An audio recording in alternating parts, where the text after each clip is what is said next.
আমরা tympanic membrane, সেই পর্দাকে আঘাত করলো এবং শব্দের কম্পন কানের পর্দাকে কাঁপায়, পর্দা এই কম্পনকে কানের ভিতরের অংশে পৌঁছে দেয়, সেখান থেকে শব্দ আমাদের মস্তিষ্কে বিভিন্ন প্রক্রিয়াধীন হয়ে, এবং আমরা পুরো প্রসেসটা কিন্তু আমরা ওই চিত্রের মধ্যে দেখলাম, আমরা এই ভিডিওতে দেখতে পাচ্ছি যে সেখান থেকে শব্দ মস্তিষ্কে পৌঁছায়, এভাবে আমরা শুনতে পাই। কম্পন তৈরি হলেই যে আমরা শুনতে পাই বিষয়টি কিন্তু এমন নয়, কারণ এই কম্পনের পার সেকেন্ডে কতটি কম্পন তৈরি হয় সেটার উপর নির্ভর করে আমাদের শ্রবণ। তার মানে অনেক বস্তু থেকে কম্পন তৈরি হচ্ছে কিন্তু আমরা শুনতে পাচ্ছি না। সুপ্রিয় শিক্ষার্থী বন্ধুরা, আমরা এই জন্য বলেছি যে শ্রাব্যতার সীমা, মানে আমরা যে শুনবো, শোনার একটা সীমানা আছে, সীমারেখা আছে। তাহলে আমাদের এই শোনার সীমারেখাটা কি? এখানে এক ব্যক্তিকে আমরা দেখতে পাচ্ছি যে সে হয়তো কোনো শব্দ উৎপন্ন হয়েছে কিন্তু শুনতে চাচ্ছে, শুনতে চেষ্টা করছে। আমরা অনেক কিছুই শুনতে চেষ্টা করেও পারি না, কারণ সেটা সেই লেভেল পর্যন্ত আমাদের কম্পাঙ্ক তৈরি করতে পারে না। আবার আমরা এখানে দেখতে পাচ্ছি যে যন্ত্র দিয়ে আমরা দেখি আলট্রাসোনোগ্রাফি, যেখানে আলট্রাসাউন্ড, অর্থাৎ আলট্রাসাউন্ডটা এই যন্ত্রের মাধ্যমে কি করা হয়, সেটা দিয়ে আমরা শুনতে পাই না, কিন্তু আসলে এমন একটা কম্পাঙ্ক তৈরি করা হয়, এমন বেশি পরিমাণে কম্পাঙ্ক তৈরি করা হয় পার সেকেন্ডে, সেটা দিয়ে আসলে ডিটেক্ট করা হয় আমাদের বডির কোথায় কি আছে, দেহের কোন জায়গায় কি আছে, এটা দিয়ে ডায়াগনোসিস করা যায়। যে শব্দ প্রতি সেকেন্ডে 20টির কম কম্পন দিয়ে সৃষ্টি হয় তা মানুষ শুনতে পায় না, হাতি কিন্তু এই শব্দকে শুনতে পায়। এই জন্য আমরা দেখি হাতি অনেক দূর থেকে, একটা হাতি যদি মাটিতে তার পা দিয়ে এরকম করে আঘাত করে, অনেক দূর থেকে কিন্তু আর একটা হাতি কয়েক মাইল দূর থেকে কিন্তু শুনতে পায় যে একটি হাতির অবস্থান হলো এখান থেকে এত দূরে আছে। একটি ডলফিন দেখা যায় যে শব্দ করতে পারে, অনেক অনেক কিলোমিটার দূর থেকে আরেকটি ডলফিন খুব সহজেই শুনতে পায় যে ওই এলাকার মধ্যে ডলফিনের বসবাস আছে। এভাবেই প্রাণীরা চারদিক থেকে, কুকুর আমাদের থেকে অনেক অনেক গুণ বেশি শুনতে পায় এবং অনেক বেশি শব্দ তরঙ্গ কুকুর শুনতে পায়। পার সেকেন্ডে 20টির কম যদি কম্পাঙ্ক তৈরি হয় কোনো শব্দের ক্ষেত্রে, সেটা আমরা শুনতে পাই না। এই জন্য এরকম শব্দ শ্রবণ উপযোগী নয়। এরকম শব্দকে আমরা শ্রুতি পূর্ব, অর্থাৎ শোনার পূর্ববর্তী যে শব্দ, তার শব্দ বলে থাকি। আবার অনেক বেশি কম্পাঙ্কের ফলে অনেক বেশি পরিমাণে ভাইব্রেশন ক্রিয়েট হচ্ছে, সেই শব্দ আমরা শুনতে পারবো না। সেই শব্দ আমরা তখনই শুনতে পাবো যদি সেটা 20 থেকে 20,000-এর মধ্যে হয়।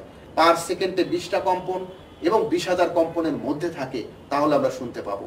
এর বাইরে কিন্তু আমরা শুনতে পাবো না। তার মানে যদি আমার হাতে কোনো একটা যন্ত্র থাকতো, এই যন্ত্র থেকে যদি 20,000-এর বেশি, 21,000, 22,000 এরকম কম্পাঙ্ক পার সেকেন্ডে যদি এরকম ভাইব্রেশন ক্রিয়েট হতো, সেই শব্দ কিন্তু আমরা শুনতে পাবো না। ফলে আমরা এখানে দুটি ভাগে ভাগ করেছি, একটা শ্রুতি পূর্ব আর একটা হলো শ্রুতি উত্তর। এর মাঝখানে যে অংশটা, সেটাই হচ্ছে আমাদের শ্রাব্যতার সীমা। সেই অংশটাই আসলে আমরা এখানে শুনতে পাই। সুপ্রিয় শিক্ষার্থী বন্ধুরা, আমরা এখানে দেখতে পাচ্ছি যে শ্রাব্যতার সীমা এবং নয়েজ, সেই বিষয়টা কি।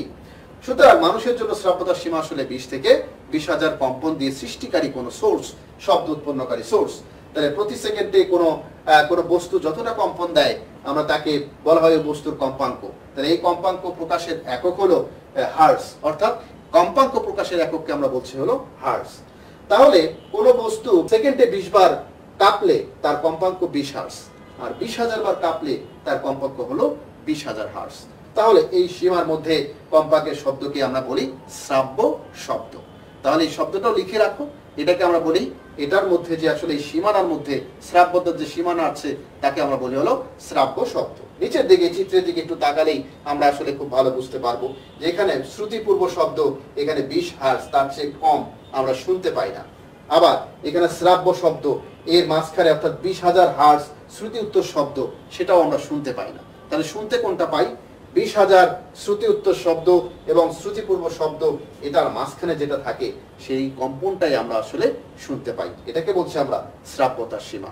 সুপ্রিয় শিক্ষার্থী বন্ধুরা, নিশ্চয়ই তোমাদের কাছে শ্রাব্যতার সীমা কি এবং কতটুকু কম্পনে আমরা আসলে শুনতে পাবো, সে বিষয়টি তোমাদের কাছে স্পষ্ট হয়ে গেছে। চলো আমরা এরপরে দেখে নেই যে কোন কোন প্রাণীর ক্ষেত্রে 20,000 হার্টজ কম্পনের চেয়েও বেশি কম্পাঙ্কের শব্দ শুনতে পায়। এগুলো নিয়ে আমরা একটু আগেও আলোচনা করেছি। কুকুরের এই ক্ষমতা আছে এবং এই কারণেই পুলিশ অতি উচ্চ কম্পাঙ্কের হুইসেল ব্যবহার করে থাকে, যেটা আমরা শুনি না কিন্তু কুকুর বা এরা শুনতে পায়। এই জন্য ডগ স্কোয়াডে কিন্তু এই হুইসেলকে ব্যবহার করে, আমরা শুনতে পাবো না কিন্তু কুকুররা তার কাছে কিন্তু চলে আসে। এখানে আমরা দেখি যে শ্রুতিপূর্ব শব্দ 20 হার্টজ, যেটা 20 হার্টজের নিচে হলো হাতি, তারা কিন্তু শুনতে পায়।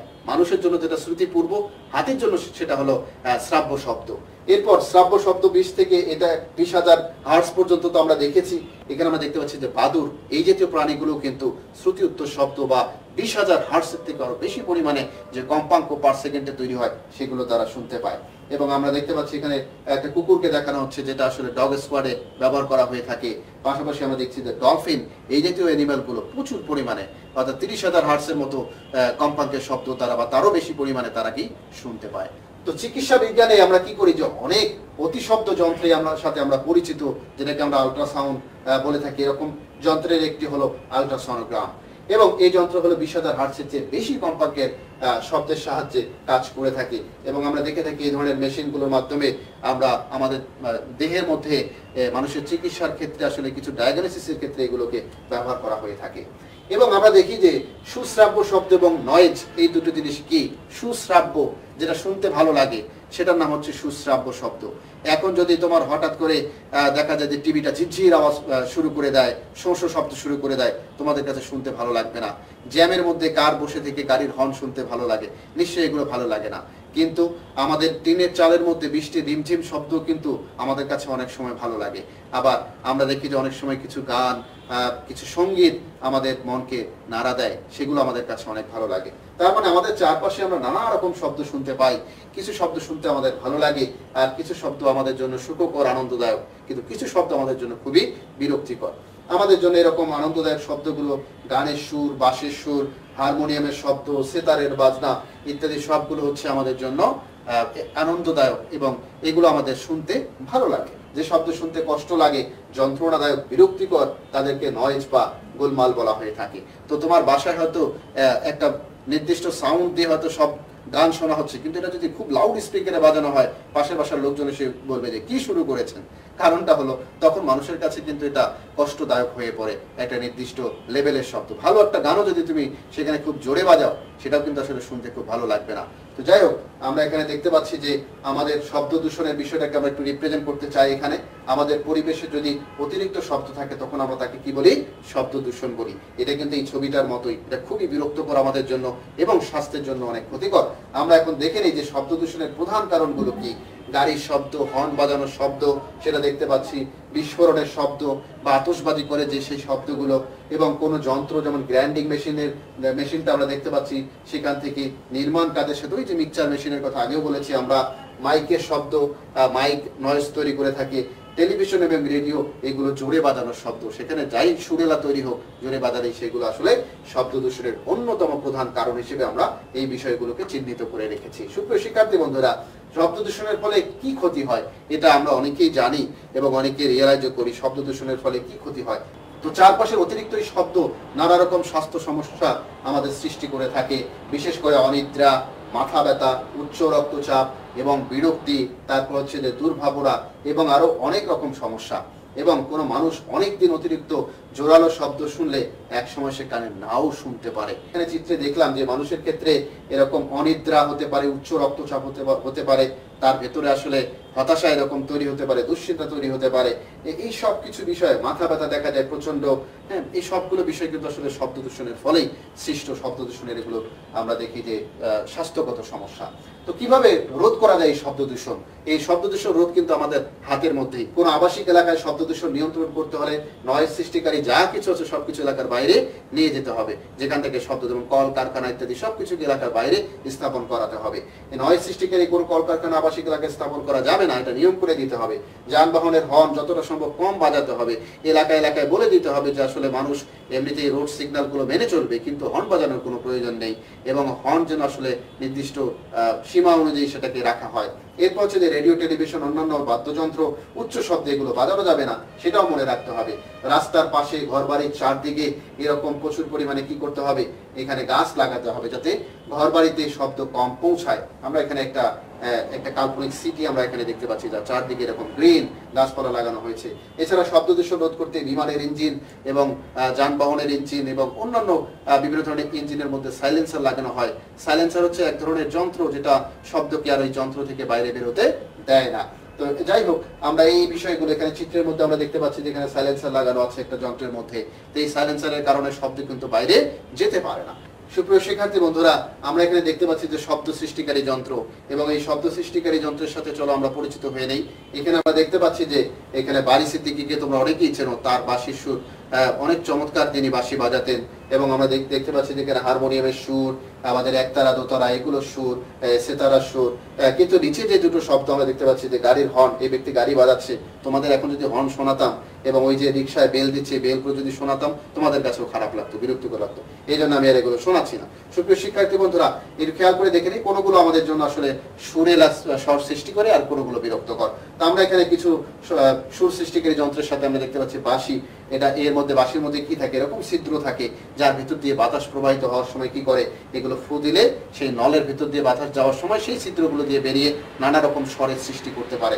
আমরা এই বাঁশির ছিদ্র সংখ্যার উপর এবং বাঁশির দৈর্ঘ্যের উপরে নির্ভর করে এই বাঁশির শব্দের যে তীক্ষ্ণতা সেটা। সুপ্রিয় শিক্ষার্থী বন্ধুরা, এবার আমরা সেই শব্দ সৃষ্টি হওয়ার জন্য নলের দৈর্ঘ্যের উপরে যে আসলে তীক্ষ্ণতা নির্ভর করে সেটি আমরা একটি পরীক্ষার মাধ্যমে দেখব।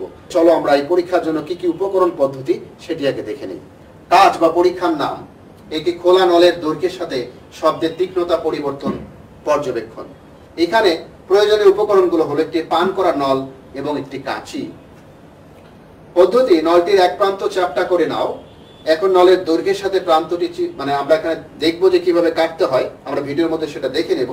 সেভাবে আমরা কেটে নেব, কেটে নিয়ে আমরা সেই নলটাকে ফু দেব।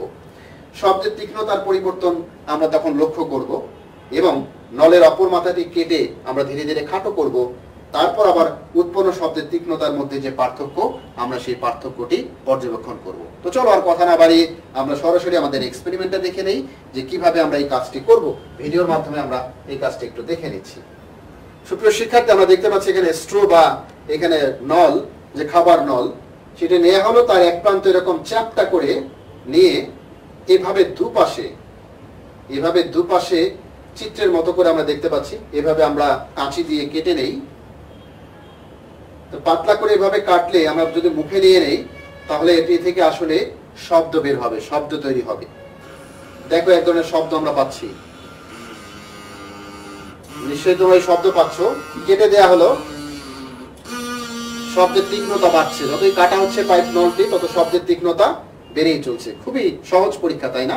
নিশ্চয়ই তোমরা বাসায় এই পরীক্ষাটি করে দেখবে যে আসলে নলের সাথে শব্দের, নলের দৈর্ঘ্যের সাথে আবার নিশ্চয়ই তোমরা বাসায় এই সহজ পরীক্ষাটি করবে যে নলের দৈর্ঘ্যের সাথে শব্দের তীক্ষ্ণতার কি পরিবর্তন হয়।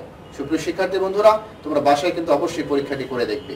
সুপ্রিয় শিক্ষার্থী বন্ধুরা, এবার আমরা শব্দ সৃষ্টিকারী যন্ত্র একতারা এবং দোতারা এর পরিচয় জেনে নেই।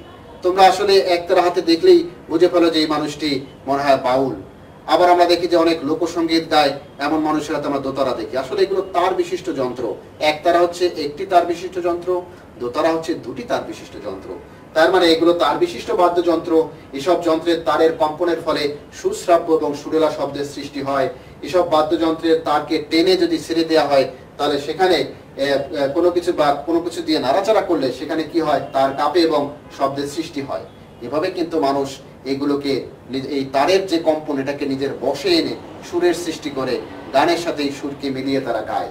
সুপ্রিয় শিক্ষার্থী বন্ধুরা, আমরা দেখতে পাচ্ছি যে তারের দৈর্ঘ্য এবং পুরুত্ব বাড়িয়ে বা কমিয়ে এবং বেশি শক্ত করে আসলে টান টান করে শব্দের তীক্ষ্ণতা পরিবর্তন করা যায় এই যন্ত্রগুলোর মাধ্যমে।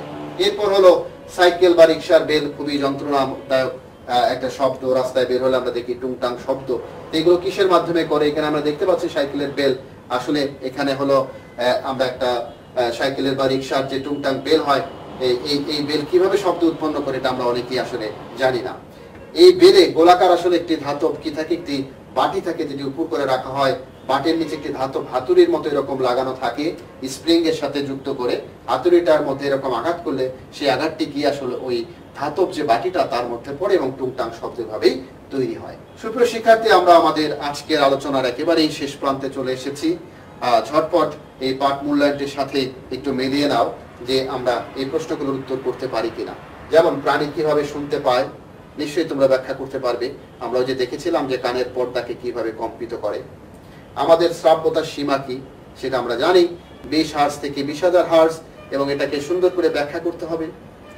কিভাবে শব্দ দূষণ রোধ করা যায় এবং শব্দ দূষণ রোধের জন্য আসলে আমরা কিছু পরিকল্পনার কথাও জেনেছি।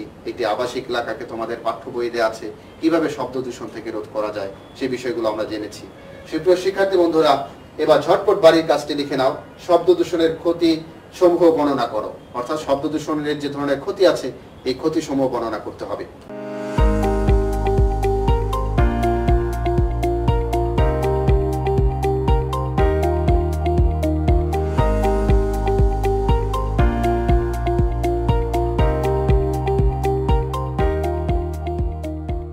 সুপ্রিয় শিক্ষার্থী বন্ধুরা, আমরা আমাদের আজকের ক্লাসের একেবারেই শেষ প্রান্তে চলে এসেছি। তো এতক্ষণ যারা আমাদের সাথে থেকে সুপ্রিয় শিক্ষার্থী এবং যারা দেখেছেন সবাইকে অসংখ্য ধন্যবাদ। নিশ্চয়ই আজকের ক্লাসটি তোমাদের অনেক কাজে লাগবে। তোমরা তোমাদের এই ক্লাসটি তোমাদের প্রিয় কিশোর বাতায়নে খুঁজে পাবে, সেখানে তোমরা তোমাদের প্রয়োজনীয় মতামত বা কমেন্ট জানিয়ে দিও।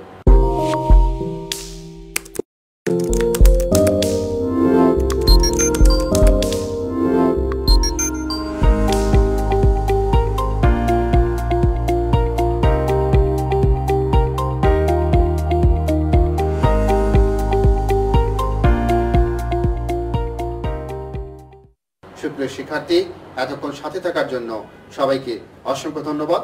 সবার সুস্বাস্থ্য এবং সার্বিক মঙ্গল কামনা করে আজকে এখানেই শেষ করছি। আল্লাহ হাফিজ।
প্রিয় শিক্ষার্থীরা, আমার ঘরে আমার স্কুল এই অনুষ্ঠানে তোমাদের সবাইকে শুভেচ্ছা ও স্বাগতম জানাচ্ছি। আমি মোহাম্মদ জাহিদুল ইসলাম জাহিদ। আজকে অষ্টম শ্রেণীর শিক্ষার্থীদের গণিত বিষয়ের বীজগণিতিক সূত্রাবলী অর্থাৎ চতুর্থ অধ্যায়, এই অধ্যায়টি নিয়ে আমি তোমাদের সাথে থাকছি। তো আজকে আমাদের এই টপিকস বা আলোচনা শেষে আমরা বীজগণিতীয় সূত্র প্রয়োগ করে দ্বিপদী ও ত্রিপদী রাশির বর্গ নিরূপণ, সরলীকরণ ও মান নির্ণয় করতে পারবো। তো দেখো, বীজগণিতীয় সূত্র বলতে বোঝায় যেগুলো হলো বিভিন্ন গাণিতিক প্রতীক এবং অজ্ঞাত রাশির সাহায্যে আমরা যখন কোনো একটা নিয়মকে বা কোনো একটা সিদ্ধান্তকে মেনে নেই, সেই নিয়ম বা সিদ্ধান্তটাই হলো আমরা বীজগণিতিক সূত্র হিসাবে বলি, বা এই বীজগণিতিক সূত্র হিসাবে আমরা এটাকে প্রয়োগ করি। অর্থাৎ একটা বিস্তর কাজকে আমরা সূত্রের মাধ্যমে সংক্ষেপে শেষে প্রয়োগ করি। সব ক্ষেত্রে আমরা সেই কাজটাকে নিয়ে মানে বিস্তরভাবে আলোচনা করব না। যেমন দেখো, আমরা যদি এখানে a প্লাস বি এটাকে দুইবার গুণ করে দেই, এখন তাহলে কি হয় যে এটাকে আমরা লিখতে পারি a plus B whole square. আচ্ছা, এখন এই a plus B whole square অর্থাৎ দুইটা রাশির যোগফলের বর্গ, কথাটাকে যদি আমরা এইভাবে বর্ণনা করে ভাষাগতভাবে বলি, সেটা হলো দুটি রাশির যোগফলের বর্গ। তো দুইটা রাশির যোগফলের বর্গ, এখন এটা যদি আমরা একটু চিত্রের মাধ্যমে উপস্থাপন করি তাহলে কিভাবে হয় দেখো, যে একটা ক্ষেত্র যদি আমরা নেই, এই ক্ষেত্রটাকে ধরি যদি আমরা, যার দৈর্ঘ্য হলো এটা হলো এ, আর এখানে আর একটা ক্ষেত্র নিলাম আমরা বর্গক্ষেত্র, যার দৈর্ঘ্য হলো বি। দেখো এই দুইটা ক্ষেত্র। তো এখন আমাদের যদি এইটাকে আমরা এভাবে বাড়িয়ে দেই, এখানে এইটাকেও বাড়িয়ে দেই, তাহলে কি দাঁড়াইলো দেখো, যেহেতু এটা বর্গক্ষেত্র তাহলে আমাদের এই যে বাহুর দৈর্ঘ্য আর এই বাহুর দৈর্ঘ্য এটা একই হবে, এটাও হলো বি। এই বাহুর দৈর্ঘ্য যদি এ হয় তাহলে এইটাও হবে কি এ। এখানে এই বাহুর দৈর্ঘ্যটা হলো আমরা এই বি এর সমান করে নিয়েছি, তাহলে এটা হলো কি বি। এই অংশটুকু সমান, এটা হলো এ, আবার এই অংশ সমান এ। তাহলে এখানে আমরা দুইটা বর্গক্ষেত্র নিয়েছিলাম। এই বর্গক্ষেত্রটার ক্ষেত্রফল কি? তাইলে আমরা জানি বর্গক্ষেত্রের ক্ষেত্রফল হলো বাহু স্কোয়ার মানে এ স্কোয়ার। ঠিক একইভাবে এইটার ক্ষেত্রফল কি হবে? B square. তাহলে আমরা এই দুইটার ক্ষেত্রফল পেয়েছি, একটা হলো এ স্কোয়ার আর একটা হলো বি স্কোয়ার। এখন যদি আমরা পুরোটাকে একটা বর্গক্ষেত্র চিন্তা করি, কিভাবে বর্গক্ষেত্র চিন্তা করব? দেখো যে এই বাহুর টোটালটা হলো কি আমাদের এ প্লাস বি। দেখো এই অংশ এ, এই অংশ বি, তাহলে এই টোটালটা হলো এ প্লাস বি। যদি আমরা এই অংশটা চিন্তা করি,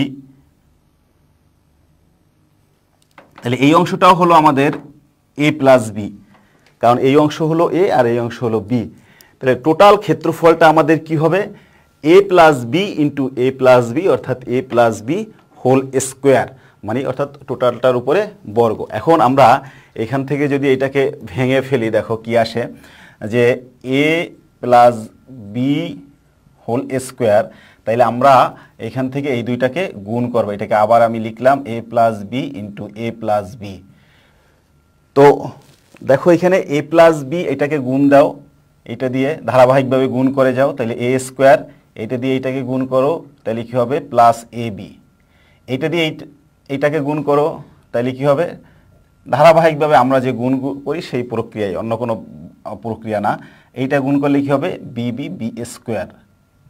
তাহলে কি হলো? এটা A square plus 2ab plus B square. তাইলে আমরা কি পেলাম? যে A plus B whole square equals to A square plus 2ab plus B square. অর্থাৎ এটা হলো দুইটা রাশির বর্গের, মানে দুইটা রাশির সমষ্টির বর্গ। আমরা যদি কথাটা এভাবে বলি, যে তোমাদের কাছে যদি আমি এই সূত্রটা জিজ্ঞেস করি, তোমরা বলবা যে স্যার সূত্রটা তোমরা বলো, যে দুটি রাশির বর্গের যোগফলের বর্গের সমষ্টির সূত্রটা বলো। তোমরা বলবা যে sir A plus B whole square, A square plus 2ab plus B square. আমরা যদি এই অংশের ক্ষেত্রফল পেয়েছি এ স্কোয়ার, এই অংশের ক্ষেত্রফল পেয়েছি বি স্কোয়ার, আমরা যদি এই অংশটার ক্ষেত্রফলটাকে চিন্তা করি, তাহলে কি হবে? দৈর্ঘ্য হলো এ, প্রস্থ যদি বি ধরি তাহলে এ বি। তাহলে এই অংশের ক্ষেত্রফল যদি তুমি চিন্তা করো, তাহলে এখানে একটা এ আর একটা বি, তাহলে এখানেও ক্ষেত্রফল হলো দৈর্ঘ্য গুণ প্রস্থ এ বি। এখন টোটাল এই চিত্রের যদি তুমি ক্ষেত্রফলটা বের করো, তাহলে দেখো একটা হলো এ স্কোয়ার, এই যে এ স্কোয়ার, একটা হলো বি স্কোয়ার, এই যে বি স্কোয়ার, আর এখানে একটা এ বি, এখানে একটা এ বি, তাহলে কি হলো? 2ab। তাইলে আমরা যে এইটার যে বর্গ যেটা পেয়েছিলাম, এখান থেকে এইটার ক্ষেত্রফল যেটা পেয়েছিলাম A plus B into A plus B, অর্থাৎ A plus B whole square, সেইটাকে আমরা এভাবে লিখতে পারি যে A plus B whole square equals to A square plus 2ab plus B square. তোমাদের আমি একটা সূত্র দেখিলাম, এইভাবে ঠিক A minus B whole square বা অন্যান্য সূত্র আমরা এখান থেকে নিয়ে আসতে পারি, বা এই সূত্রটাকেও আমরা একটু ভিন্নভাবে সাজাতে পারি। দেখো এখানে যদি আমরা এইভাবে লিখি, এটা এ স্কোয়ার মাইনাস 2ab দিই। কিভাবে দিলাম? এখানে তো আমাদের ছিল প্লাস 2ab, কিন্তু মাইনাস 2ab দিয়েছি, আমরা এটা জোর করে দিয়েছি, অর্থাৎ এখানে আমাদের প্লাস ছিল, মাইনাস দিয়েছি। তাহলে আমরা যেখানে ছিল প্লাস, সেখানে তো প্লাস দিলামই না, আরও অতিরিক্ত বাদ দিলাম। তাইলে আমরা যদি এখানে ব্যালেন্স করার জন্য প্লাস 4ab দেই, তাহলে কিন্তু দেখো ক্যালকুলেশন করে এই মানটাই আসবে। কিভাবে? যে 4ab থেকে মাইনাস 2ab চলে যাবে, তাইলে আসবে প্লাস 2ab। তাইলে আমরা এই লাইনটাকে ভেঙে নতুন করে সাজিয়ে আবার এইভাবে লিখতে পারি, এক্ষেত্রে কোনো সমস্যা হওয়ার কথা না। এখান থেকে আমরা কি লিখতে পারি? তাইলে A minus B whole square plus 4ab। তাহলে কখনো যদি আমাদের প্রয়োজন হয় যে এই আকারে লেখার, যে A plus B whole square, এটাকে কিন্তু আমরা এই আকারেও আবার লিখতে পারবো। তাহলে আমাদের মূল সূত্র হলো এইটা। এইখান থেকে আমরা এই অনুসিদ্ধান্ত রূপে এই সূত্রগুলোকে আমরা ম্যাথে বিভিন্ন ক্ষেত্রে প্রয়োগ করব যখন আমাদের দরকার হবে। তো আমাদের এই সূত্র তিনটা, মানে একটা সূত্রই ভিন্ন ভিন্ন রূপে যে আমাদের প্রয়োজন অনুযায়ী লেখা যাবে, আশা করি তোমরা ব্যাপারটা বুঝেছো। তারপরে আমি এটা আবার সাজিয়ে তোমাদের এক জায়গায় করে দিচ্ছি। আমাদের এই সূত্রটারই ডান দিকে আমরা তিনটা রূপে লিখেছি। তো আমাদের প্রয়োগ করতে গিয়ে যখন আমাদের যেই রূপটা দরকার হবে সেই রূপে লিখব। তোমরা অনুরূপভাবে এ মাইনাস বি হোল স্কোয়ার যদি করো, তোমরা নিজেরা করে দেখবে। আমি সময় স্বল্পতার কারণে তোমাদের নিজেদের উপরে এটা দিয়ে দিলাম, তোমরা নিজেরা একটু চেষ্টা করলেই পারবে। A square minus 2ab plus B square. তাইলে আমরা এইভাবে লিখতে পারি। ঠিক একইভাবে এটা এই রূপে কি লেখা যাবে, A plus B whole square, A plus B whole square minus 4ab। এরপরে আমরা এটাকে কি লিখতে পারি, A minus B, A minus B. এই সূত্রগুলো কম বেশি তোমাদের জানা থাকার কথা, যেহেতু আমরা আবার এই বীজগণিতীয় সূত্রগুলো নিয়ে আলোচনা করবো, এই জন্য তোমাদের আবার দেখিয়ে নিচ্ছি, কারণ এটা আমরা 7-এ 4টা সূত্র শিখে আসছি। A plus B whole square equals to A square plus 2ab plus B square. আর এখানে পেয়েছি আমরা A minus B whole square equals to A square minus 2ab plus B square. তো আমরা এটাকে যদি যোগ করে দেই তাহলে কি হয় দেখো, যে এই 2ab চলে যায়। দুইটা সমীকরণ যোগ করার অর্থ হলো আমরা বাম পাশ এবং ডান পাশ এই দুইটা যোগ করে দিব। তাহলে এখানে 2ab চলে যায়। তাহলে এখানে দাঁড়ালো কি দেখো, A plus B whole square, A minus B whole square, এখানে এ স্কোয়ার, তাহলে 2a স্কোয়ার, এখানে একটা বি স্কোয়ার, একটা বি স্কোয়ার, তাহলে কি হবে 2b স্কোয়ার। তাহলে এখান থেকে তুমি এটাকে যদি সমাধানের নিয়ম অনুযায়ী একটু সামনে আগাও, দেখো কি হয়, 2 কমন নাও, তাহলে এ স্কোয়ার প্লাস বি স্কোয়ার। তাহলে তুমি এই সূত্রটাকে এইভাবেও লিখতে পারো। তাহলে কি দাঁড়ালো, যে এইটা একটা আমরা সূত্র হিসাবে এটাকে ব্যবহার করব। আবার এই 2টাকে আমরা ভাগ আকারে এপাশেও নিয়ে আসতে পারি। কিভাবে দেখো, যে A plus B whole square plus A minus B whole square divided by 2 equals to A square plus B square, অর্থাৎ আমরা এই আকারেও লিখতে পারি। তো এগুলো আমরা অনুসিদ্ধান্ত হিসাবে, অর্থাৎ আমাদের মূল কিন্তু এই দুইটা সূত্র, সেই দুইটা সূত্র থেকে অনুসিদ্ধান্ত আকারে আমরা এইগুলোকেও প্রয়োগ করতে পারবো। এখানে আমরা কি করেছিলাম, এখানে আমরা এই দুটাকে যোগ করে দেখিয়েছি, যোগ করে আবার এরকম একটা সিদ্ধান্ত থেকে একটা অনুসিদ্ধান্তে আসা যায়। আমরা যোগ না করে এই দুইটাকে যদি বিয়োগ করতাম তাইলে কি হয় দেখো, যেখানে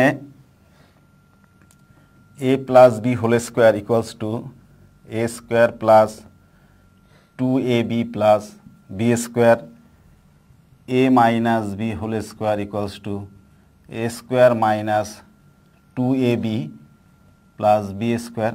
তাহলে এখানে যদি আমরা এটাকে বিয়োগ করে দেই তাহলে কি হয় দেখো, তাহলে বিয়োগ করলে চিহ্নগুলো আমরা জানি বিয়োগের ক্ষেত্রে, বীজগণিতীয় রাশির বিয়োগের ক্ষেত্রে চিহ্নগুলো পরিবর্তন করতে হবে। এভাবে যদি আমরা বিয়োগ করি তাহলে এই চিহ্নগুলো আমরা চেঞ্জ করে দিই। তাহলে এখানে কি হয় দেখো, A plus B whole square minus A minus B whole square. আর এখানে এইটা চলে যাবে, এখানে ওই বি স্কোয়ার চলে যায়। তাহলে এখানে থাকে কি 4ab। তাহলে দেখো আমরা এটাকেও একটা অনুসিদ্ধান্ত হিসাবে ব্যবহার করব, অর্থাৎ যখন আমাদের 4ab দুইটা রাশির গুণফলের 4 গুণ, সেটাকে কি করব আমরা, রাশি দুইটার বর্গের যোগফলের বর্গ থেকে রাশি দুটির বিয়োগফলের বর্গ বাদ দিব, তাইলেই আমরা রাশি দুটির গুণফলের 4 গুণ পেয়ে যাব।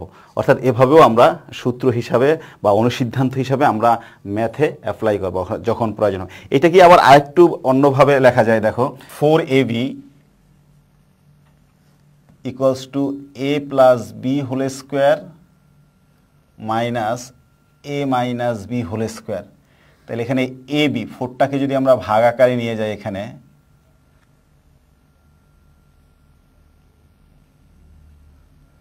ডিভাইডেড বাই 4টা এখানে বাম পাশে গুণ আকারে ছিল, সেটাকে ভাগ আকারে নিয়ে গেলাম আমরা। তাহলে এখান থেকে এইভাবে লেখা যায় দেখো,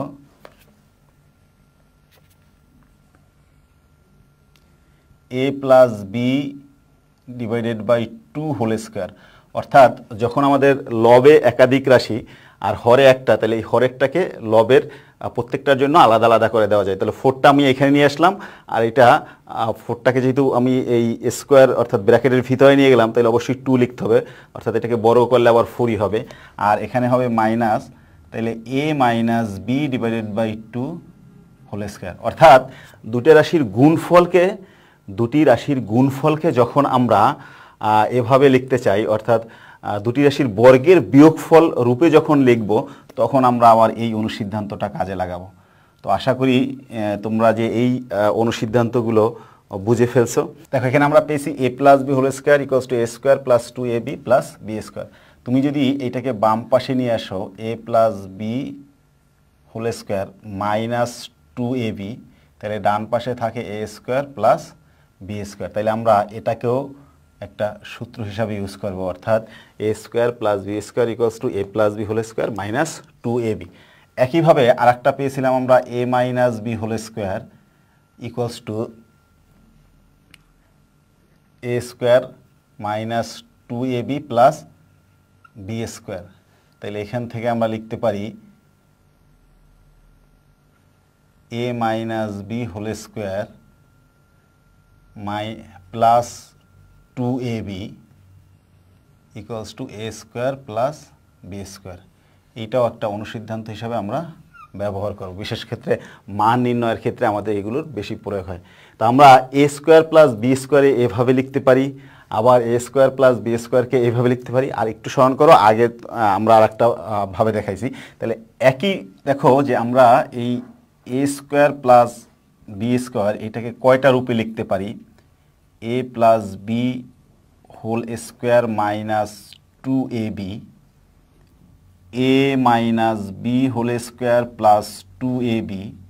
আর একটা রূপ পেয়েছিলাম আমরা a plus B whole square plus a minus B whole square divided by 2।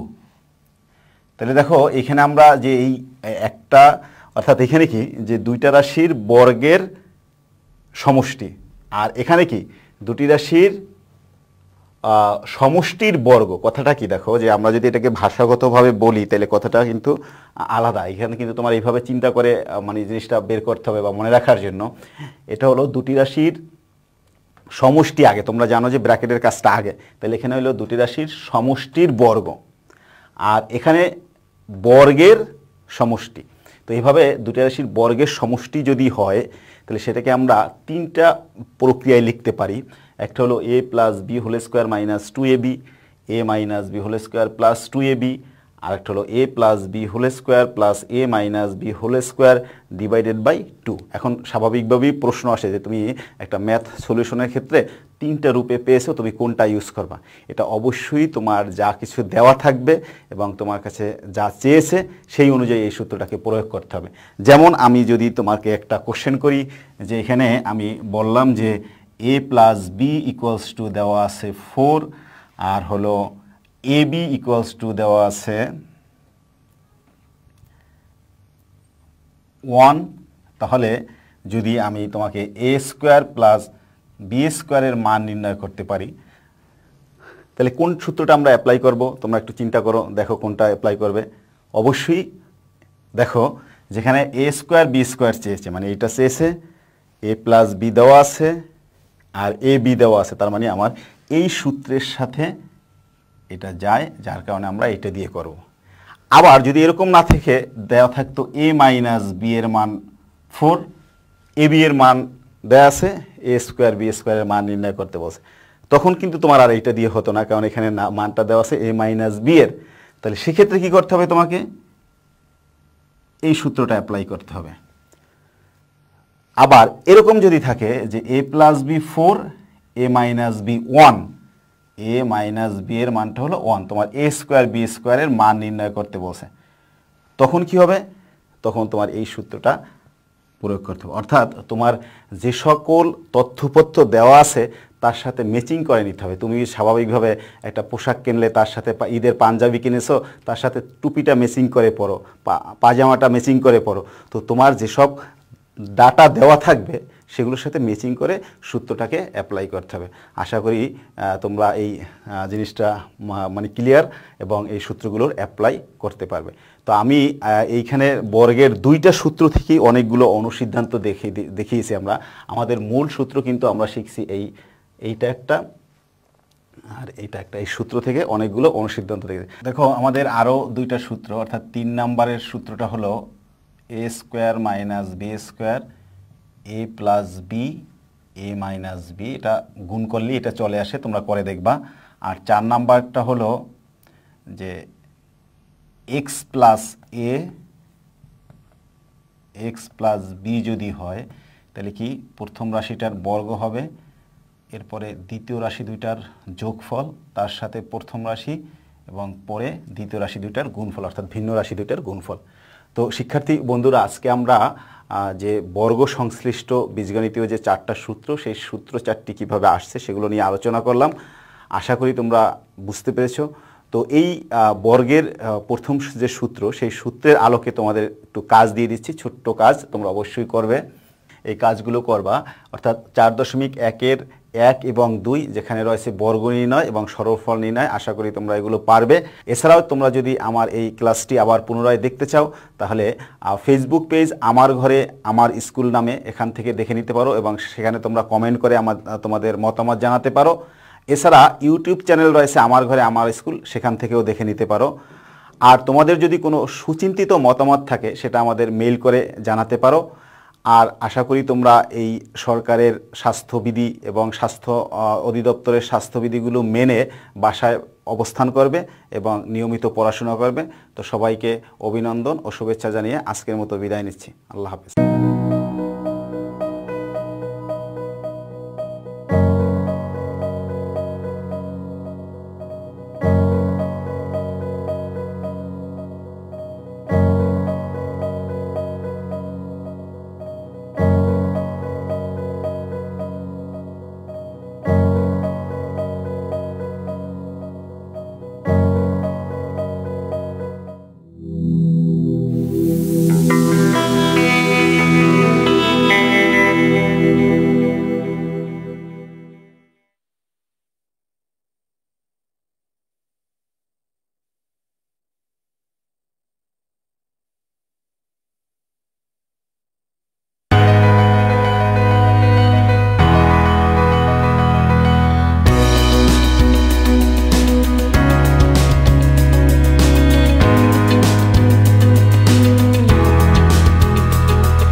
প্রিয় শিক্ষার্থী, আমি মোহাম্মদ জাহিদুল ইসলাম জাহিদ স্যার তোমাদের আমার ঘরে আমার স্কুল প্রোগ্রামে তোমাদের নবম শ্রেণীর বীজগণিতিক রাশি অধ্যায়টি পড়াচ্ছি।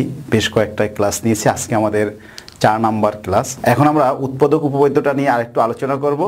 তো আমরা উৎপাদক উপপাদ্য আলোচনা করার আগে আমরা একটা বিষয় একটু দেখি, যে একটা খুব ইজি উৎপাদক যেটা আমরা ক্লাস 8 থেকে করে আসছি, x² - 5x + 6।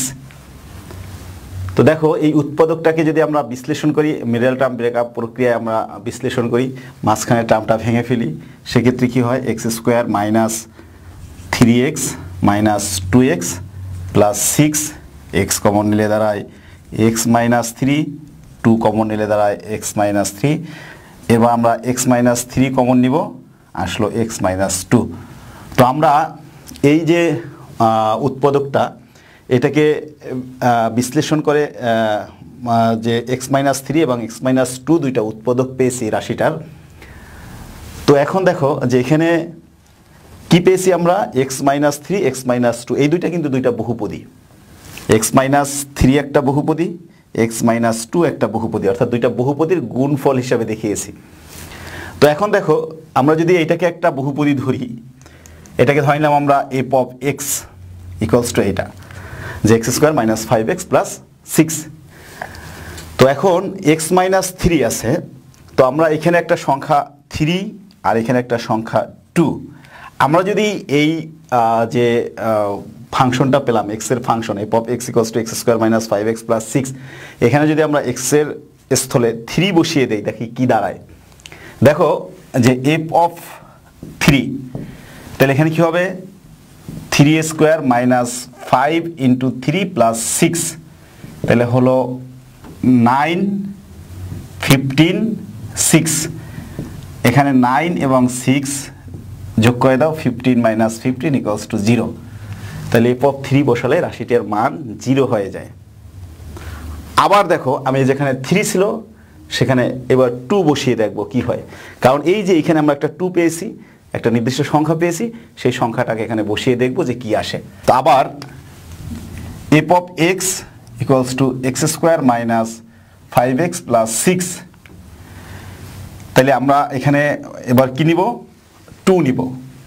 তাহলে F of 2 square minus 5 into 2 plus 6, তাহলে 4 মাইনাস 10 প্লাস 6, 4 এবং 6 কি হয় 10, মাইনাস 10 ইকুয়ালস টু 0। তো দেখো যে এখানে আমরা এই 2 বসিয়েও 0 পেলাম, আবার কি বসালাম 3 বসিয়েও 0 পেলাম।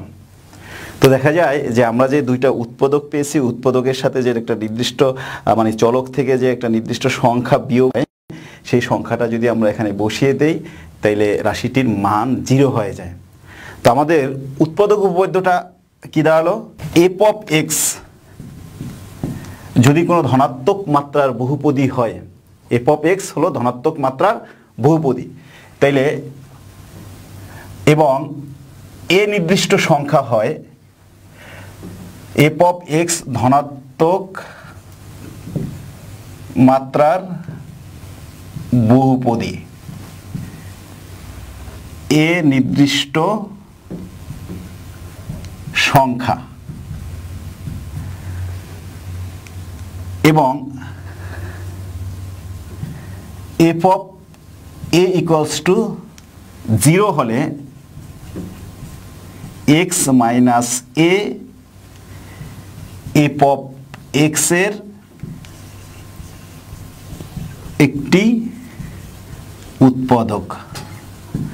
অর্থাৎ আমরা যে সংখ্যাটা বসানোর কারণে রাশিটির মান 0 হয়ে গেল, সেই সংখ্যাটাকে যদি চলক থেকে বাদ দেই তাহলে সেটাই হবে ওই বহুপদীর আরেকটা উৎপাদক। তো আশা করি তোমরা এই উৎপাদক উপপাদ্যটা বুঝতে পেরেছ। তো আমরা এখানে 3টা বহুপদী লিখেছি, একটাকে 3টা বহুপদী কিন্তু এক্স এর, কিন্তু আমরা আলাদাভাবে কিভাবে চিহ্নিত করলাম, একটাকে পি অফ এক্স ধরেছি, Q of X, R of X, 3টা বহুপদী ধরে নিলাম, যেখানে এ বি সি ধ্রুবক এবং এ নট ইকুয়াল 0। অর্থাৎ এ নট ইকুয়াল 0 যদি না হয় তাহলে এই ক্ষেত্রে আমাদের যে মানে আমরা যে কোশ্চেনটা করবো সেই কোশ্চেনটা অ্যাপ্রোপ্রিয়েট হয় না, সেজন্য আমাদের এটা ধরতে হবে এ নট ইকুয়াল 0। তো আমরা ক নাম্বারে লিখেছি যে দেখাও যে পি অফ এক্স এর একটি উৎপাদক 3x প্লাস 2। আচ্ছা, আমরা যে উৎপাদক উপপাদ্য শিখলাম সেখানে ছিল এক্স মাইনাস এ। এখন দেখো যদি এই এফ অফ এক্স ধনাত্মক মাত্রার বহুপদী হয় এবং এ নির্দিষ্ট সংখ্যা ধরেছিলাম আমরা, কিন্তু এখন যদি এরকমের হয় নির্দিষ্ট সংখ্যাটা এ, সেটা তো কোনো ভগ্নাংশ আকারেও থাকতে পারে। যেমন সংখ্যাটা যদি এরকমের হয়, এটাকেই যদি আমরা এইভাবে ধরি যে পি বাই কিউ, তো পি বাই কিউ হলে সেক্ষেত্রে কি হইতো, তাহলে সেক্ষেত্রে এখানে দেখো যে X minus P by Q, মানে চলক থেকে আমরা যে নির্দিষ্ট সংখ্যাটাকে নির্দিষ্ট সংখ্যা বসিয়েছি সেটা চলক থেকে বাদ দিব, তাহলে যেটা হবে ওইটাই হলো উৎপাদক। এখন সেক্ষেত্রে উৎপাদকটা দাঁড়ায় কি, আমরা এখানে যদি লসাগু করি, লসাগু হলো কিউ, তাহলে এখানে হলো কিউ এক্স মাইনাস পি, তাহলে এখানে যদি আলাদা করে দেই 1 বাই কিউকে, তাহলে থাকে হলো X Q X minus P. তখন দেখো 1 বাই কিউ একটা ধ্রুব সংখ্যা, এটাও একটা উৎপাদক, আবার কিউ এক্স মাইনাস পি এটাও একটা উৎপাদক। তো এখন কিউ এক্স মাইনাস পি একটা উৎপাদক দাঁড়ালো, কিন্তু সেক্ষেত্রে আমাদের সংখ্যাটা ছিল পি বাই কিউ। এইখানে আমাদের যে 3x প্লাস 2 আছে, এইটা একটা উৎপাদক বলেছে, তাহলে এইটা দিয়েই আমাদের এই উৎপাদক উপপাদ্যরই আর একটা আমরা মানে যে অনুসিদ্ধান্তে যেতে পারি, এইটার সিদ্ধান্ত থেকে আর একটা অনুসিদ্ধান্তে যেতে পারি। সেটাকে আমরা কিভাবে লিখতে পারি, দেখো যে এফ অফ এক্স ধনাত্মক মাত্রার বহুপদী হয় এবং পি বাই কিউ নির্দিষ্ট সংখ্যা হয়, তবে Q X minus P F of X এর একটি উৎপাদক হবে। আর এক্ষেত্রে আমাদের এখানে হবে কি পি বাই কিউ ইকুয়াল 0, অর্থাৎ এখানে আমাদের F of P by Q equals to 0 হবে। সেক্ষেত্রে আমরা লিখতে পারবো যে Q X minus P F of X এর একটি উৎপাদক। এখন আমরা এই উৎপাদক উপপাদ্য এখানে বলছে পি অফ এক্স এর একটি উৎপাদক। তুমি কি এইটা পুরো পি অফ এক্স কে লিখে পুরোটাকে কি উৎপাদকে বিশ্লেষণে করে তারপরে লিখবা যে 3x + 2 একটি উৎপাদক? আমাদের এটা ক নাম্বার কোশ্চেন, এটার জন্য আমাদের সময় খুব কম, আমাদের এটা হলো 2 নাম্বারের প্রশ্ন হিসাবে তোমাকে এটা শর্টকাট পদ্ধতিতে করতে হবে। আর তুমি যেহেতু উৎপাদক উপপাদ্য শিখে গেছো, তাহলে উৎপাদক উপপাদ্য দিয়ে খুব সহজে এটাকে করতে পারো। আমরা ক এর সলিউশনটা করতে চাচ্ছি। ক নাম্বার দেয়া আছে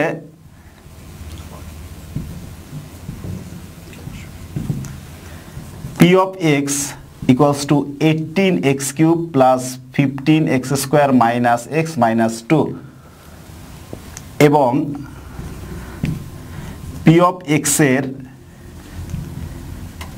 একটি উৎপাদক 3x plus 2।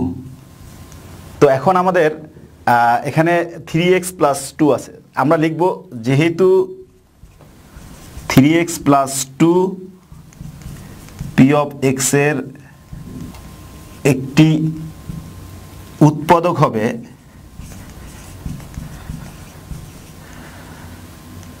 সুতরাং এটাকে আমরা একটা কৌশলে বের করব। তুমি যদি এইভাবে ধরো 3x plus 2 equals to 0, তাহলে x equals to আসে -2/3। তাহলে তোমাকে ধরতে হবে x equals to -2/3। আমাদের যে সংখ্যাটা নির্দিষ্ট সংখ্যা, সেই সংখ্যাটাকে ধরতে হবে -2/3। যদি আমরা এই -2/3 বসাই দিই x এর পরিবর্তে, তাহলে সেক্ষেত্রে আমাদের এটা শূন্য হওয়ার কথা যদি 3x plus 2 একটি উৎপাদক হয়। তা আমরা আসলে এখানে 3x plus 2 উৎপাদক দেখানো এর অর্থই হলো যে আমরা দেখাবো P of -2/3 equals to 0 হবে। যদি আমরা এটা প্রমাণ করতে পারি, তাইলে আমরা বলতে পারবো 3x plus 2 একটি উৎপাদক। তাহলে সুতরাং যে P of x এর একটি উৎপাদক, সুতরাং P of -2/3, তাহলে P of -2/3 equals to 18 -2/3 whole cube plus 15 -2/3 whole square minus -2/3 -2।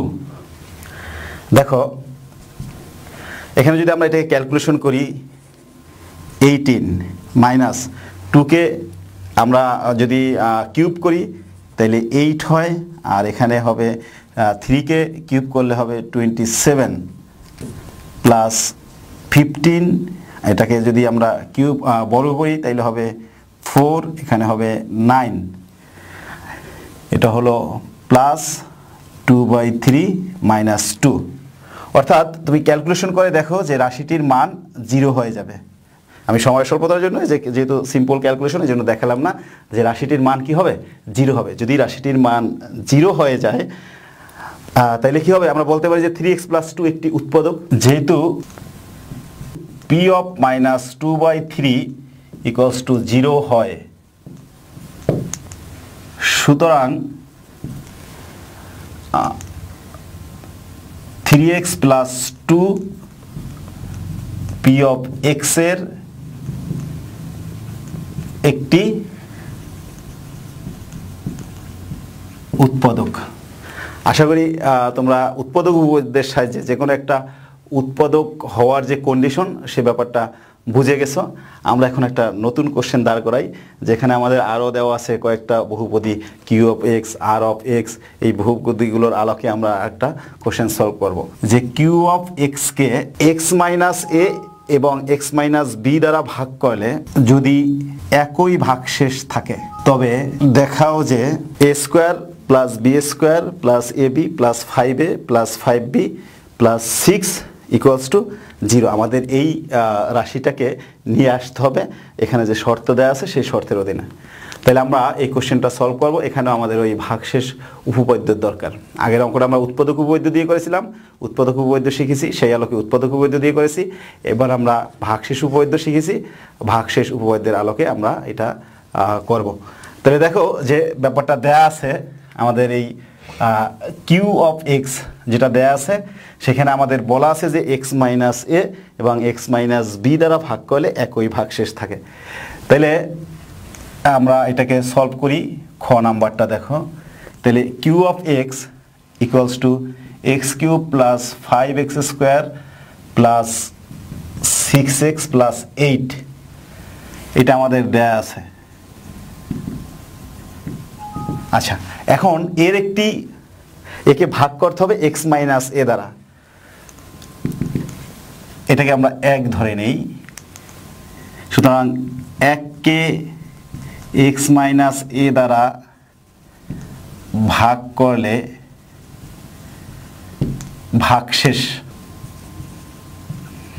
ভাগশেষ হবে কি হবে বলো তো? এখন একটু এই যে আমাদের যে ভাগশেষ উপপাদ্য সেটাকে স্মরণ করতে হবে। তোমরা নিশ্চয়ই মনে আছে ভাগশেষ উপপাদ্যটা কি ছিল, যে আমরা যদি আরেকটা বহুপদী দ্বারা ভাগ করি তাহলে এখানে যে সংখ্যাটা থাকে সেই সংখ্যাটা যদি আমরা এক্স এর স্থলে বসিয়ে দেই তাইলে যে মানটা আসে ওইটাই হলো ভাগশেষ। তাহলে সেক্ষেত্রে এখানে আমাদের কিউ অফ এর ভাগশেষ হবে কিউ অফ এ সমান কি, এখানে হবে A cube plus 5a square plus 6a plus 8। আবার কি এখানে আরেকটা আমাদের বলেছে এক্স মাইনাস বি দ্বারা ভাগ করলে, তাহলে এখন এক্স মাইনাস বি দ্বারা ভাগ করলে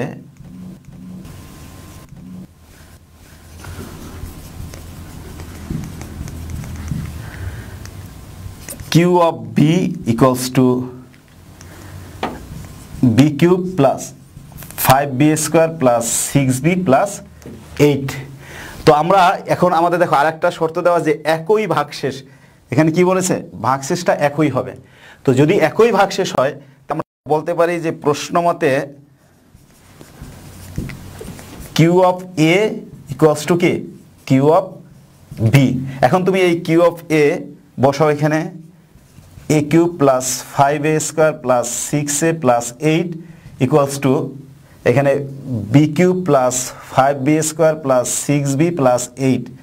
তো এইখান থেকে আমরা ওই রাশিটা নিয়ে আসতে পারি। তোমরা একটু ক্যালকুলেশনটা বাসায় নিজেরা করে নিবে, এটা ইজি ক্যালকুলেশন। এক পাশে নিয়ে এসে জাস্ট তোমার যে প্রমাণ চেয়েছে সেই প্রমাণের দিকে লক্ষ্য করে এইটাকে সাজিয়ে ফেলতে হবে, আর কিছুই না। তাইলে আমরা এখান থেকে দুইটাকে এক রেশে এই কিউবের সূত্র নিয়ে 5 কমন নিয়ে আমরা এইভাবে নিয়ে আসতে পারি। আবার এটা একটা আমি এক্সাম্পল থেকেই দিয়েছি, তোমার বইয়েও এটা এক্সাম্পলে দেখবা করা আছে, ওখান থেকেও হেল্প নিতে পারো। তো আমাদের এটা একটা ইম্পর্টেন্ট ম্যাথ, তো তোমরা প্র্যাকটিস করবা এবং তোমাদের যে এই ভাগশেষ উপপাদ্যের সাহায্যে যে এগুলো আছে বইয়ের যে ম্যাথগুলো আছে তোমাদের বলেছি যে 48 পৃষ্ঠায় দেখো, 48 পৃষ্ঠায় ভাগশেষ এবং উপপাদ্য এবং উৎপাদক উপপাদ্য প্রয়োগের মাধ্যমে কিছু কাজ দেয়া আছে, সেই কাজগুলো তোমাদের থাকবে, এগুলো কমপ্লিট করবা। যখন তোমাদের পরবর্তী ক্লাস হবে, স্কুল খুলবে, তখন টিচারদের দেখাবা। এবং আমিও তোমাদের নেক্সট ক্লাসে এই চ্যাপ্টারেরই একটা অন্য টপিকস নিয়ে আলোচনা করব।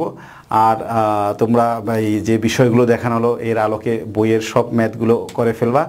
তো তোমাদের এই যে আমি যে ক্লাসগুলো নিচ্ছি তোমরা জানো, আগেও বলেছি, এই ক্লাসগুলো কিশোর বাতায়ন, সেখানে এগুলো দেওয়া থাকবে। সেখানে কিছু এই বিষয়ের কুইজও দেওয়া থাকবে তোমাদের জন্য।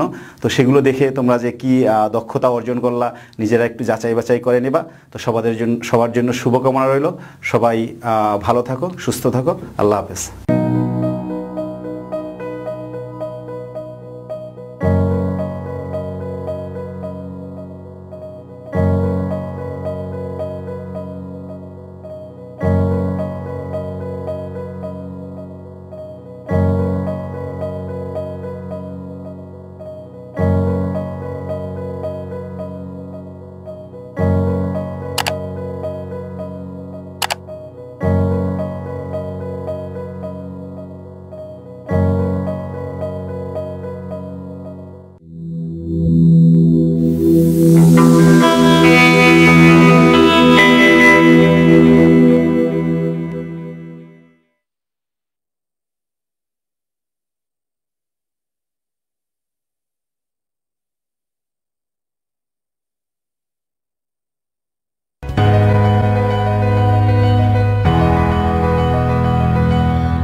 Dear students, I welcome you all to Amar Ghare Amar School program.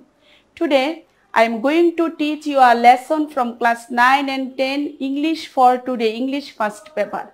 So, take your book out of the bag and sit in front of the TV set with book and pen. I hope you will enjoy the class with full attention. What is social media? Social media is a tool used to express yourself and connect with other people online. Some examples are Facebook, Twitter, Instagram, and many more. We ask people 3 words that pop into their head when they hear social media.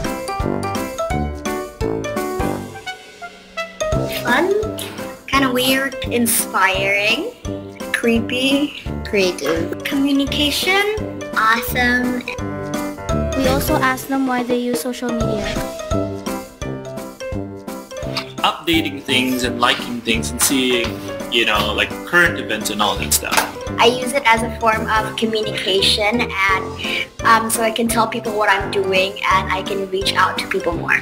It's a place where you can express yourself and you can communicate to other people. There are a lot of positive things about social media, but did you know in one click you can destroy your life? Social networking sites entice people to waste time. 40% of 8 to 18-year-olds spend 54 minutes a day on social media sites. When alerted to a new social networking site activity, like a new tweet or Facebook message, users take 20 to 25 minutes on average to return to the original task. In 30% of cases, it took 2 hours to fully return attention to the original task. The use of social networking sites is correlated with personality and brain disorders, such as the inability to have in-person conversations, a need for instant gratification, ADHD, and self-centered personalities, as well as addictive behaviors. Pathological internet use is associated with feelings of loneliness, depression, anxiety, and general distress. So, according to sequence, our today's lesson is social network services. Dear students, there have some pictures. What you see in them? Yes, you are right. We all are familiar with these pictures. The first one is of Facebook. The second is of email. We discussed about it in our previous class, So, could you please tell me now, what is the Facebook? Yes, you are absolutely right. Facebook is a popular social networking website. Everyone is getting information about what is happening around us in the country and abroad by using Facebook. Next, email. Could you please tell me what is email? Right. Email is a method of exchanging messages between people by using electronic devices. Dear students, have you any idea that why people use it? Yes, you are right. People use Facebook and email to communicate with one another very easily and quickly by using internet. Okay, my students, our today's lesson is social network services. Dear students, open your book, page number 168, unit 13, lesson 2, learning outcomes. By the end of the lesson, students will be able to give meaning of words, answer some questions, complete sentences. Before going through the lesson, I would like to mention some difficult words. So, please give attention and write down the words in your exercise book. The first word is technology. It means the science of industrial arts. Next, multimedia. It means using more than one medium of expression. Frequently, it means often, commonly, normally. Interact, it means connect, contact. Expand, it means enlarge, spread out. Community, it means society. Content, it means subject, matter, substance. We see the word dedicate, it means devote. Then protection, it means security, safeguard. Upload, this means transfer. Update, it means revise, renew, renovate. Modify, it means transform or change. And the last word is allow, it means let, permit. Dear learners, now read the passage very carefully. At first I am going through the whole passage. The internet technology has helped design a large number of websites to facilitate social relations among people around the world. These are known as social networking services or social networks or social media. At present, Facebook is the most popular social media site. Google+, Twitter, LinkedIn, etc. are other frequently used social services. Social network services are web-based and hence provide ways for the users through the internet. These services make it possible to connect people sharing interests and activities across the borders and thus have made the users feel that they really live in a global village. Why are social networks expanding so fast? The answer is simple. Most of the social services are cost-free. You can make use of them free, paying a very little to your internet service provider. Secondly, you can make your personal profile public before the entire online community. It is like presenting yourselves before the entire world. You can also look into other people's profile if you are interested. It is simple and easy. Thirdly, social networks allow users to upload pictures, multimedia contents and modify the profile. Some services like Facebook allow users to update their profiles. Fourthly, networks allow users to post blog entries. User profiles have a section dedicated to comments from friends and other users. Finally, there are privacy protection measures too. A user himself or herself dedicates over the number of visitors or viewers and what information should be shared with others. Dear students, what have you learned from this passage? You have learned from this passage is that the passage is about social network services. Social network services are to facilitate social relations among people around the world. The user can interact through the internet. These services make it possible to connect people and share interests, opinion and activities across the borders because most of the social services are free of cost. Now I am giving choose the best answer and you have to give the answer. The technology has helped social networking sites to emerge. LinkedIn, Google+, Internet, Twitter. Users have to pay for social networks, their online connections, multimedia contents, uploading pictures. User accounts have dash protection measures, virus, identity, personal secrecy, network. User profiles have a section for others' remarks, outsiders editing, outsiders moderation, outsiders uploading. Students, try to give the answer. The technology has helped social networking sites to emerge. Internet, yes, right. Users have to pay for social networks, their online connections, multimedia contents, uploading pictures. Oh yes, their online connection. User accounts have dash protection measures, virus, identity, personal secrecy, network. Right, personal secrecy. User profiles have a section. User profiles have a section for others remarks, outsiders editing, outsiders moderation, outsiders uploading. Right, others remarks.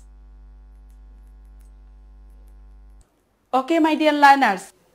Before discuss the following table, I would like to mention some words. Dear students, do you familiar with the word million and billion? Okay, no problem. I will help you. The word million means an amount of 10 lakhs. The word billion means an amount of 100 lakhs. In the table, we see there are some social networks name, their individuals, users, their percentage of popularity and their regions covered. The first social network is Facebook. Its individual users are 792,999,000. Its percentage of popularity is 55.1% and its regions covered is worldwide. Next, Google Plus. Its individual users are 250 million. Percentage of its popularity is 17.7%. Its region covered is worldwide. Then Twitter. Its individual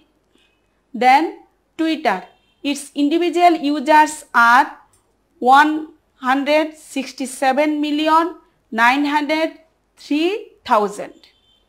Percentage of its popularity is 11.7% and its regions covered is worldwide. Next, LinkedIn.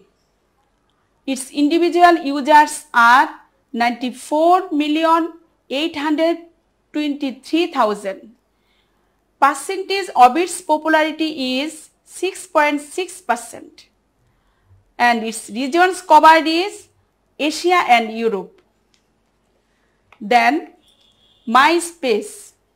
Its individual users are 61,037,000.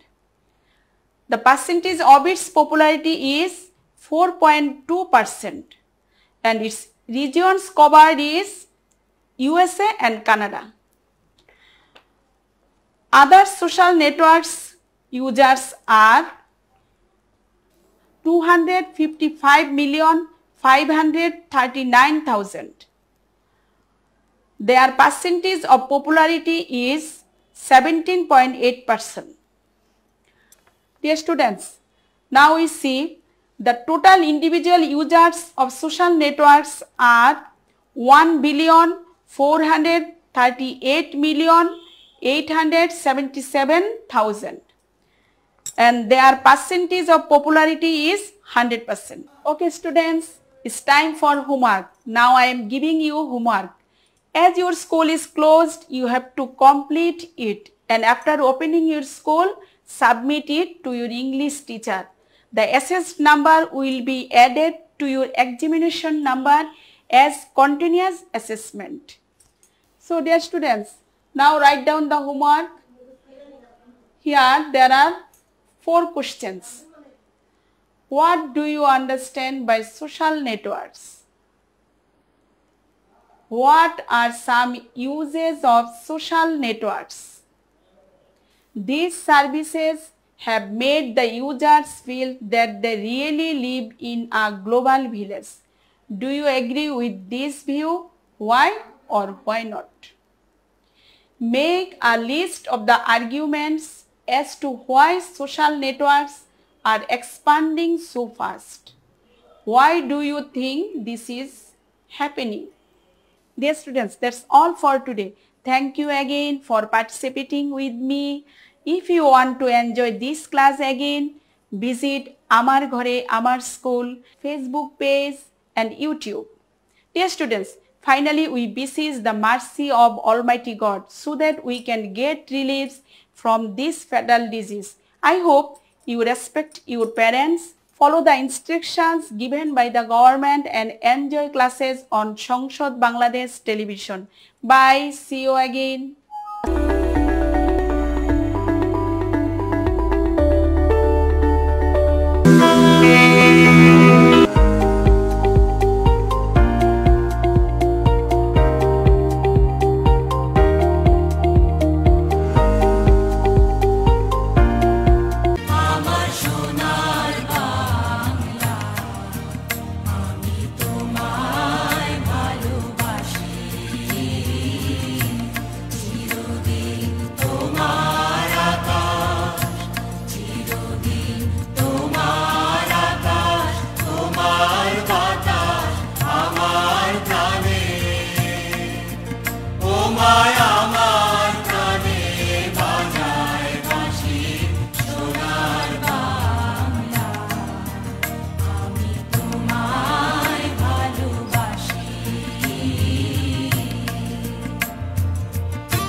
My